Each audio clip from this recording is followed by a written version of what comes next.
So it's been 3 weeks since the start of the Israel Hamas war. Israel says it is in the second stage of its war on Hamas. Yesterday, Israeli Prime Minister Benjamin Netanyahu rejected calls for a ceasefire. Your thoughts on that and on what all of this means for the more than 230 hostages being held by Hamas?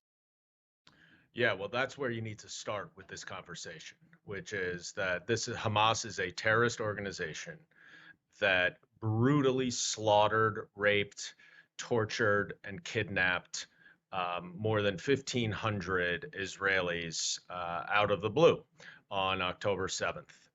Some of the photos and reports of what they did are subhuman, and it just continues to emphasize and certify really exactly what Hamas's mission is, which is simply to destroy Israel and to kill Jews.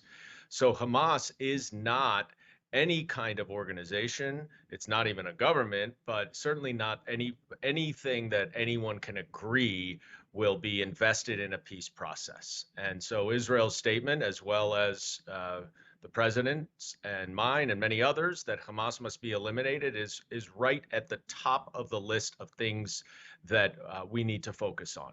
Hmm. Um, the immediate concern are these hostages. There are now 239 hostages, including 30 children. There was a 9-month-old baby who was taken, who had not even been weaned off her mother's milk, and they remain 3 weeks later as hostages. The International Red Cross has not been allowed in to check on their health, which is normally required by international law.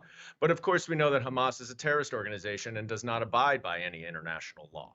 So Israel's right to defend itself is absolute here, and it must be able to execute its own strategy for defending its own borders and its own people and getting hostages back. And it will, of course, do that in conjunction with the United States, which has, thankfully, in my view, and through President Biden's incredibly strong support, made very clear that the United States stands by its democratic ally, Israel, in this existential fight for its security.